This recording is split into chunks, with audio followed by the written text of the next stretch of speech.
بسم اللہ الرحمن الرحیم، السلام علیکم۔ بہت دنوں بعد ملاقات ہو رہی ہے کیونکہ موسم بھی ایک آج بڑا زبردست تھا، اور میں نے جو تھوڑا بہت ریسرچ کیا تھا مختلف ویب سائٹ پہ، اس کا نچوڑ بھی آپ لوگوں کو بتاؤں گا۔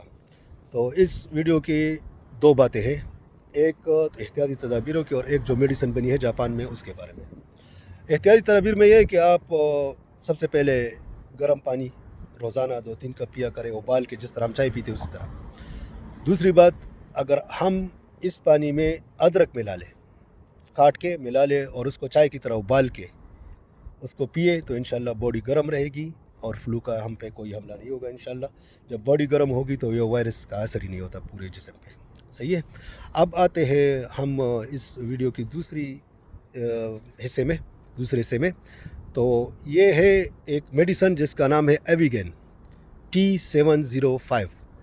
یہ جاپان کی ایک اینٹی فلو ہے جو فیوجی کلر لیبارٹری والوں نے بنائی ہے، جو کیمیکل کمپنی ہے انہوں نے بنائی ہے، اور اس کو جاپان کے وزیر اعظم نے 20 فروری 2020 کو اناؤنس کیا تھا، اور یہ دنیا میں واحد میڈیسن ہے جو بہت اچھا کام کرتی ہے اس کے مریضوں پہ۔ تو اس پہ ابھی تک جو پورا کام ہو رہا ہے، کوریا بیس پہ کام کر رہی ہے جاپان میں اور چائنا۔ جاپان نے تو بنایا ہے لیکن چائنا بھی اب یہ بنا رہی ہے۔ اس میڈیسن کی خاصیت یہ ہے کہ یہ اس کی جو مرض ہے اس میں بہت اچھا کام کر رہی ہے، پوری دنیا کو یہ پتہ ہے۔ اور جو وہ دوست جن کا تعلق مطلب میڈیکل کے فیلڈ سے ہے، میڈیسن وغیرہ سے ہے، تو ان کو یہ پتہ ہے کہ T705 کیا ہے۔ اگر وہ سرچ بھی کر لیں انشاءاللہ جو میں کہہ رہا ہوں وہی بات نکل آئے گی۔ تو انشاءاللہ آپ لوگ پریشان نہ ہوں، سب کچھ ٹھیک ہو جائے گا۔ اور یہاں پہ بھی انشاءاللہ آہستہ آہستہ یہ موسم گرم ہو رہا ہے، تو پاکستان میں بھی انشاءاللہ موسم گرم ہوگا تو حالات ٹھیک ہو جائیں گے۔ اب یہ ہے کہ یہ بھی باہر نکلا ہوں، میں پارک میں ہوں اور آپ لوگوں سے مخاطب ہوں بہت دنوں بعد۔ تو یہ میں نے تھوڑا سا کام کیا تھا اس پہ جو آپ کو میں نے آج بتایا کہ انشاءاللہ پریشانی کوئی بات نہیں ہے، پینک نہ کیا کرے، گھر میں رہو۔ اور دوسری بات ہے کہ جو فیس بک پہ افواہیں ہیں، مہربانی کر کے اس کا حصہ مت بنو، اور ذرا چیک کر کے دیکھا کرو کہ کون کیا کہہ رہا ہے، کس مقصد سے کہہ رہا ہے۔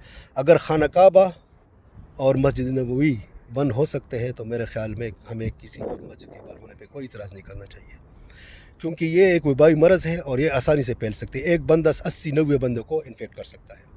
تو مہربانی کر کے آپ لوگ ان کو پرسنلی مت لیں، اور جو لوگ افواہیں پھیلا رہے ہیں یا اس ملک میں گڑبڑ پھیلا رہے ہیں ان کی باتوں میں نہ آئیں، ذرا سوچ سمجھ کے پوسٹ کو شیئر کریں اور لائک کریں۔